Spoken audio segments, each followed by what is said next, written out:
ایک عورت آتی ہے نبی کے پاس علیہ السلام، میں نے گناہ کیا ہے، میں گناہ کی وضاحت نہیں کروں گا، میں نے گناہ کیا، مجھے سزا دیں۔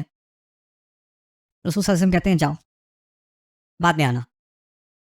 اس نے کہا تھا میں نے بدکاری کی ہے، مجھے سزا دیں، مجھے پتھراؤ کریں میرے اوپر۔ انہوں نے کہا نہیں، اب بعد میں آنا۔ اچھا میرا بچہ ہونے والا ہے، نہیں ابھی نہیں آؤ، بچہ ہونے کے بعد آنا۔ پھر بھیج دیا، پھر واپس آتی ہے۔ اب بچہ جو ہے وہ ہاتھ میں ہے، اچھا یہ بچے کو پہلے پلا دو، جب اس کے پلانے کی عمر ختم ہو جائے اس کے بعد آنا۔ رسول صلی اللہ علیہ وسلم کیا سمجھانا چاہ رہے ہیں اس عورت کو؟ جاؤ اور واپس مت آنا، وہ سمجھانا یہ چاہ رہے ہیں۔ لیکن اس عورت کا ایک سائیکولوجیکل ایشو ہے، اس کا ایک ڈس آرڈر ہے، اس کو او سی ڈی ہے، اس کو obsession ہے کہ مجھے سزا ملنی چاہیے۔ اور کس کو زیادہ پتا ہے کہ اس کو سزا ملنی چاہیے یا نہیں ملنی چاہیے؟ کس کو پتا ہے؟ نبی کو علیہ الصلوۃ والسلام۔ اور نبی کیا کریں؟ جاؤ جاؤ جاؤ، بھیج لو اسے واپس۔ کیوں؟ یہ کیا ہے؟ وخفض جناحک لمن تبعک من المؤمنین۔ رسول صلی اللہ علیہ وسلم کو جلدی نہیں تھی سزا دینے کی، اور کسی کی عاقبت کی جلدی نہیں تھی۔ کوئی آتا ہے رسول صلی اللہ علیہ وسلم کے پاس کہتا ہے ابایعک علی الصلاتین، میں آپ کو بیعت دینے کو تیار ہوں، یعنی مسلمان ہونے کو تیار ہوں، نمازیں میں نے 2 پڑھنی ہیں، 5 نہیں پڑھنی، میں نے 2 پڑھنی ہے۔ کیا کریں گے رسول صلی اللہ علیہ وسلم؟ ہم میں سے کوئی ہوتا تو کہتا ہے ان الدین عند اللہ الاسلام، اللہ کے ہاں دین جو ہے نا یہ مکمل اپنے آپ کو آپ نے سرنڈر کرنا ہوتا ہے، اس میں کوئی ڈسکاؤنٹ پروگرام نہیں ہے، کوئی نیگوشیشن نہیں ہے، یا پورے اسلام میں داخل ہو یا دفع ہو جاؤ۔ رسول صلی اللہ علیہ وسلم نے بیعت لے لی، چلو ٹھیک ہے 2 نمازوں کے لیے۔ صحابہ حیران، یہ کیا ہو گیا؟ کوئی واقعی کوئی ڈسکاؤنٹ پروگرام ہے؟ تو انہوں نے کہا نہیں، جب نماز کی لذت آئے گی تو خود ہی پڑھ لے گا، تھوڑا ہاتھ ہلکا رکھنا پڑے گا، ہاتھ نرم رکھنا پڑے گا۔ جیسے بچے غلطی کرتے ہیں، بچے جب غلطی کرتے ہیں تو آپ کے پاس 2 چوائسیز ہیں، یا تو آپ پورا اپنے گرج برس اس کے اوپر گرجے اور برسیں، یا اس کو سمجھائیں، محبت سے سمجھائیں، اس کی تربیت کریں۔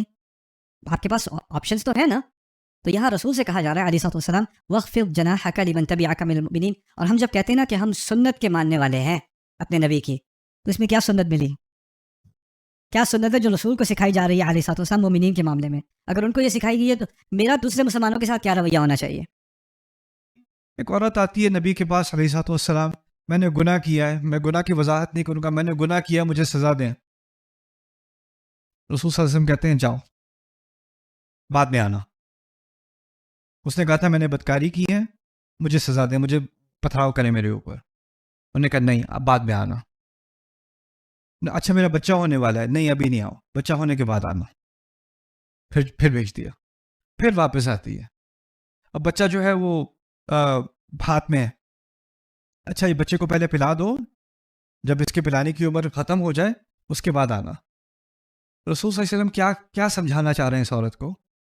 جاؤ اور واپس مت آنا، وہ سمجھانا یہ چاہ رہے ہیں۔ لیکن اس عورت کا ایک سائیکولوجیکل ایشو ہے، اس کا ایک ڈس آرڈر ہے، اس کو او سی ڈی ہے، اس کو obsession ہے کہ مجھے سزا ملنی چاہیے۔ اور کس کو زیادہ پتا ہے کہ اس کو سزا ملنی چاہیے یا نہیں ملنی چاہیے؟ کس کو پتا ہے؟ نبی کو علیہ الصلوۃ والسلام۔ اور نبی کیا کریں؟ جاؤ جاؤ جاؤ، بھیج لو اسے واپس۔ کیوں؟ یہ کیا ہے؟ وخفض جناحک لمن تبعک من المؤمنین۔ رسول صلی اللہ علیہ وسلم کو جلدی نہیں تھی سزا دینے کی، اور کسی کی عاقبت کی جلدی نہیں تھی۔ کوئی آتا ہے رسول صلی اللہ علیہ وسلم کے پاس کہتا ہے ابایعک علی الصلاتین، میں آپ کو بیعت دینے کو تیار ہوں، یعنی مسلمان ہونے کو تیار ہوں، نمازیں میں نے 2 پڑھنی ہیں، 5 نہیں پڑھنی، میں نے 2 پڑھنی ہے۔ کیا کریں گے رسول صلی اللہ علیہ وسلم؟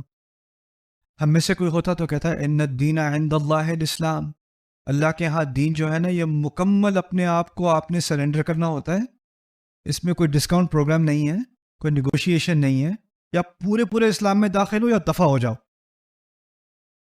رسول صلی اللہ علیہ وسلم نے بیعت لے لی، چلو ٹھیک ہے 2 نمازوں کے لیے۔ صحابہ حیران، یہ کیا ہو گیا؟ کوئی واقعی کوئی ڈسکاؤنٹ پروگرام ہے؟ تو انہوں نے کہا نہیں، جب نماز کی لذت آئے گی تو خود ہی پڑھ لے گا، تھوڑا ہاتھ ہلکا رکھنا پڑے گا، ہاتھ نرم رکھنا پڑے گا۔ جیسے بچے غلطی کرتے ہیں، بچے جب غلطی کرتے ہیں تو آپ کے پاس 2 چوائسیز ہیں، یا تو آپ پورا اپنے گرج برس اس کے اوپر گرجے اور برسیں، یا اس کو سمجھائیں، محبت سے سمجھائیں، اس کی تربیت کریں۔ آپ کے پاس آپشنز تو ہیں نا۔ تو یہاں رسول سے کہا جا رہا ہے علیہ الصلوۃ والسلام وخفض جناحک لمن تبعک من المؤمنین۔ اور ہم جب کہتے ہیں نا کہ ہم سنت کے ماننے والے ہیں اپنے نبی کی، تو اس میں کیا سنت ملی؟ کیا سنت ہے جو رسول کو سکھائی جا رہی ہے علیہ الصلوۃ والسلام مومنین کے معاملے میں؟ اگر ان کو یہ سکھائی گئی ہے تو میرا دوسرے مسلمانوں کے ساتھ کیا رویہ ہونا چاہیے؟ یہ اللہ تعالیٰ کا ایک قاعدہ ہے، وہ کیا ہے؟ اللہ کسی کی مدد نہیں کرتا جو پہلے اپنی پوری کوشش نہ کر لے۔ ابراہیم علیہ السلام نے دعوت دی، ان کی دعوت کی بہت مخالفت کی گئی، اس مخالفت کے جواب میں ان کو آگ میں پھینکا جانا تھا، اور اس تمام شدت کو برداشت کرنے کے دوران اللہ تعالیٰ نے پہلے سے نہیں بتا دیا آگ ٹھنڈی ہوگی فکر ہی نہ کرو، پہلے اپنی طرف سے انتہائی صبر انہوں نے خود کیا ہے، اور جب پھینکے گئے اس کے بعد حکم کیا آیا ہے؟ یا نارو کونی بردن و سلاما علی ابراہیم، آگ ٹھنڈی ہو جا۔ اللہ ایسا بھی کر سکتا تھا کہ آگ جلتی ہی نہ، شروع سے وہ جلانے کی کوشش کریں جلے ہی نہ، ایسا بھی ہو سکتا تھا، وہ نہیں کیا۔ موسیٰ علیہ السلام کے قصے میں لاٹھی کیا بن جاتی تھی؟ سانپ بن جاتی تھی۔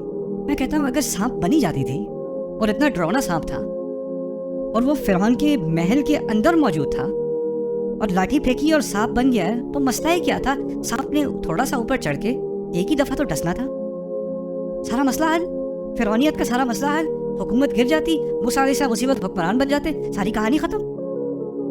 وہ ادھر ادھر سانپ جو ہے وہ حیات 10 سال ادھر ادھر گھوم رہا ہے لیکن کچھ کر نہیں رہا وہ سانپ، وہ پھر اس کو دوبارہ سوٹی بنا دیا۔ میں نے کہا میرے پاس سانپ ہوتا تو میں تو پہلے اس کے منہ پہ پھینکتا فرعون کے، مسئلہ حل کرو پہلے، سانپ کا فائدہ کیا، ڈسے گا نہیں تو، رائٹ؟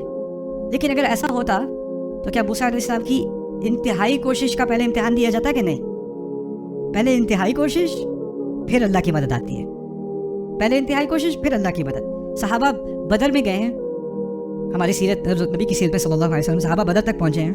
آپ کو پتہ ہے بدر کا حوالہ قرآن نے 2 مرتبہ دیا ہے، اور دونوں مرتبہ بتایا ہے کہ فرشتوں کی طرف سے اللہ تعالیٰ نے فرشتوں کی مدد بھیجی تھی بدر میں۔ وَلَقَدْ نَصَرَكُمُ اللَّهُ بِبَدْرٍ وَأَنْتُمْ أَذِلَّةٌ، اللہ نے تمہاری بدر میں مدد کی تھی اور تم کمزور تھے۔ جو فرشتے ہیں، ایسا بھی ہو سکتا تھا کہ صحابہ ابھی میدان جنگ میں پہنچے بھی نہیں اور فرشتے سارا معاملہ ختم کر کے بیٹھے ہوئے، کیونکہ اللہ نے مدد بھیج دی۔ لیکن پہلے کیا کیا؟ بار بار قصہ سنتے ہیں، 313 تھے، اتنی سی تمہارے پاس جو ہے وہ تلواریں تھیں، 2-3 گھوڑے تھے، کچھ یہ چیز یہ سامان نہیں تھا، اور ان کی 1000 فوج تھی۔ اللہ تعالیٰ نے 3000 فرشتے بھیجے تھے، اور پھر یہ بھی کہہ دیا تھا یمددکم ربکم بخمسۃ من الملائکۃ مسومین، 5,000 من الملائکۃ مسومین، 5000 بھیج دے، اس کے لیے کیا ہے؟ 1000 کے مقابلے میں 5000 بھیج دے، احد میں 3000 سے کیا 5000 بھیج دے۔ لیکن اللہ تعالیٰ نے پہلے سے مدد نہیں کی۔ پہلے کیا دیکھنا ہوتا ہے؟ انسان کی بھرپور کوشش۔